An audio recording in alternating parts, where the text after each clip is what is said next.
Hello, friends. Welcome back to the School of Self-Worth. I am your host, Nicole Song, and I am delighted to be back to talk about a topic that comes up all the time with smart, ambitious women who are trying to figure out this question. What the heck is the difference between intuition and logic anyway? And how do you know when to use what when? And do we have to toss logic completely out the window? I am going to answer all of these questions today. So hang on to your seats. And if you are a smart, ambitious woman struggling to get back on track in the new year and you want to make quick, intuitive decisions at work and life your norm, DM me secret at Nicole Song on Instagram, and I've got something for you. Okay, friends, let's get this intuition party started.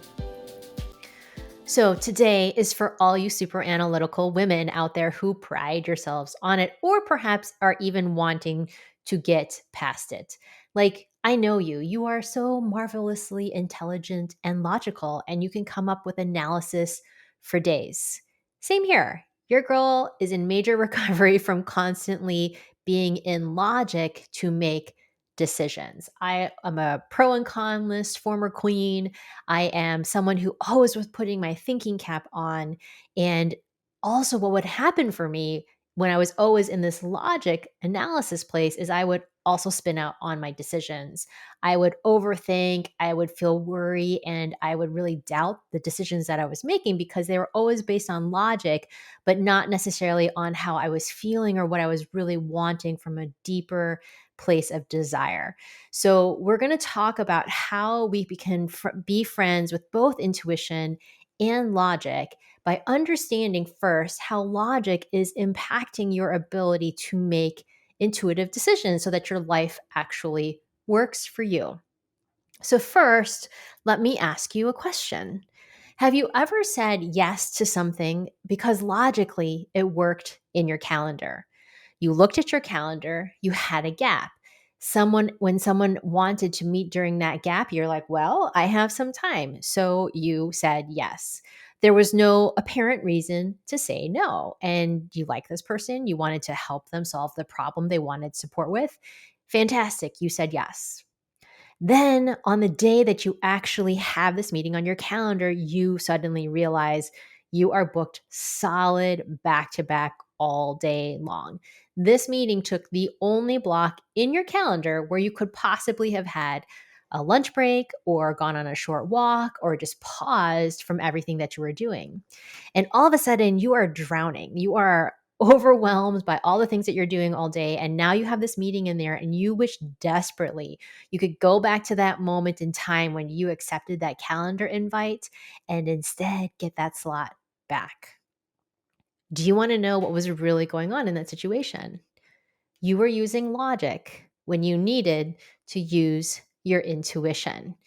Yes, you can use your intuition for things like that, your calendar, as well as bigger picture topics. A lot of people only want to use their intuition or think it's just for making major decisions, but it's actually something that's super supportive for making small choices like working through your calendar. Because if you had actually used your intuition in that moment, there would have been a pause. You would have waited to give an answer. You would have noticed if you had any kind of sensation in your body telling you this is the way to go or this is not the way to go. And then you would have listened to see if you actually needed to do something different, like give an alternative date, move something else, really figure out a way so that that day, the way it panned out, actually worked better for you and ultimately also for the other person. Or if you want, you can keep doing it the same way you always have, with no pause to see if it was the right choice. A fast response text yes, just because you took a quick look at your calendar and there was a slot. Slamming your calendar with back to back meetings that you don't really want to be in anyway. So that's just one example, but it's one that I see happen frequently all the time with my clients. And when you are using logic instead of intuition for decisions, it's very similar to you needing reading glasses or needing glasses, not even reading glasses, needing glasses, and then going to the drugstore to get some. And then all they have is readers, but you're nearsighted and you need some heavy duty glasses. And so you keep driving to all the drugstores, but none of them can really help you because what you need is to go to the eye doctor and actually get a prescription for glasses so you can actually see. I know I'll take the eye doctor. So let's take a moment first, though, to define logic and the difference between logic and facts. So, logic is when you are using reasoning to get an answer and you're using reasons. So, you're using your intellectual reasoning, that intelligence. So, you might use some facts, but you're actually deducing what the answer is. And sometimes when we use this logic, and actually frequently, you often have incomplete information. But facts are a little different. I actually really love facts. Facts are important, and I feel like it would be amazing if you actually used facts more frequently in your life. So, for example, say you were looking at the last year and you're breaking it down to see what happened. You could be using logic to analyze it and see if you had a good year. Logically, you might be like, well, I know it was a good year. Like, good things happened to me. This happened at work. All these things happened, but you still inside don't feel like it was as good as it could have been. Like, you've got all the reasons you think it was supposed to be considered a pretty good year, but you've still got a nagging feeling about it that something was wrong and not nearly as great as you want it to be. And you still feel some doubt that it actually was on any level a really good year. But now, what if you actually went through your entire calendar and wrote down everything good that occurred? You went through and you listed the facts of events, things that happened, how you actually spent your time. So, say you have kids, and when you went back through the calendar, you actually realized you spent a lot of time with them, even though you thought logically, like, I don't think I actually spent as much time with them as I would like to. But when you actually go through the facts, the truth is you did. And now you have facts to back up how you feel. And now is when you can really celebrate how much time you spent with your kids, and you can feel really good about that. So let's come back to intuition. So your intuition goes beyond logic and it also goes beyond facts. It is paying attention to so many more things than you are capable of working out on your own. We're going to go back to the calendar example. So, in the calendar example, your reason for accepting the meeting is you had a space. But your intuition would have alerted you that this is actually not the right time. It would have alerted you to understand that you may not know why this is not the right time, but it would let you know, and it would say very firmly, hold on, not right now. The thing about intuition that can be kind of confounding is that often the reason for it is evident later. You're not going to get to know at the moment exactly why it's telling you what it is telling you. So you might realize not until the day of that your intuition was right about the calendar. But, a week in advance when someone was asking you for that meeting, you didn't really realize it then. And you needed that space. The full story with intuition only unfolds after some time has passed. Sometimes it's pretty fast, sometimes it's months later. And that can be really challenging for the logical mind. I know that I was really challenged by that. I often could not understand why my intuition was telling me those things. And it still to this day tells me things that I don't understand until some time has passed.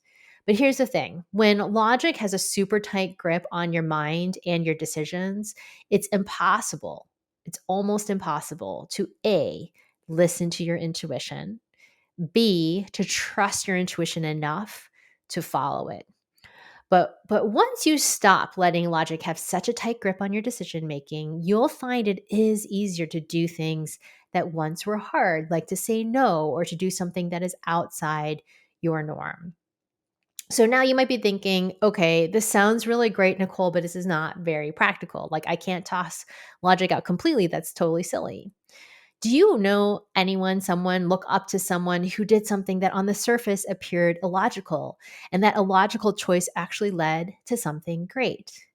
So I'm a big book reader, so you're going to have to indulge some book nerdery for a moment. But Ann Patchett, author of Bel Canto, she wrote Tom Lake this year. She's incredible, incredible author. She comes to mind. So I love Ann Patchett, and she several years ago, so she lives in Nashville, Tennessee, and there was a time where the last bookstore in Nashville was closing, like the last local one. And she took a leap and partnered with someone to actually open a local bookstore. And this was a time where everyone was talking about the death of local bookstores. People were closing them down left and right. And so she was going against the grain to actually open this bookstore in Nashville. And then, went through a pandemic and everything. So guess what? Parnassus Books has become like a center place for people who love books. Like people travel from around the country to go to Parnassus. It has become this iconic bookstore since she did it. And she had to go against the grain for that to happen. So, her doing that, did that make her a weak human? Or did she, in fact, help change the tide of local bookstores, which, by the way, are back on the rise by following what she knew to do? Logic is not the only way to come up with an answer. And when you look back at your life 10 years from now and the decisions you made, and you ask yourself, did I do all that I could? Do you want the answer to be yes or no? And if the answer is yes, then now is the time to start to release the grip on logic. Start to give yourself a pause when making decisions. Start to really prioritize calming your nervous system and notice if you're spinning out on logic and overthinking. And when you can start to create some space for yourself to consider answers that may not seem obvious, this is when your life can really start to break open. So when I was teaching 10 yoga classes a week, I was also writing a weekly fitness column for the Seattle Times, and I was working for a yoga company, which was a lot of things. My intuition told me to leave the yoga company job. Logic was totally against it. Logic was for healthcare and half my salary. My intuition was very clear that it was time to go. So while it was scary and I had to figure out all these financial pieces to make things work, it also led a few months later to an email in my inbox from a publishing company in Seattle asking me to write my first book. And logic would have had me working all three jobs and pitching books on the side. But in this case, I not only had space to write, they wanted me to do two books. And so I had this gap, the space in my life to do both. Whenever you are making a decision and you have a logical answer, consider that there might be another answer that is outside all of your logic. It is outside the reasons and outside even the facts. When you start to sense and to feel answers rather than think your way through them, that's when you start to head down new pathways. And these are the pathways that lead you to really feeling fulfilled, centered, grounded, and on the fulfilled purposeful pathway that I know so many of you are desiring for yourself. Okay, friends, thank you so much for such a powerful conversation. I'll see you next week.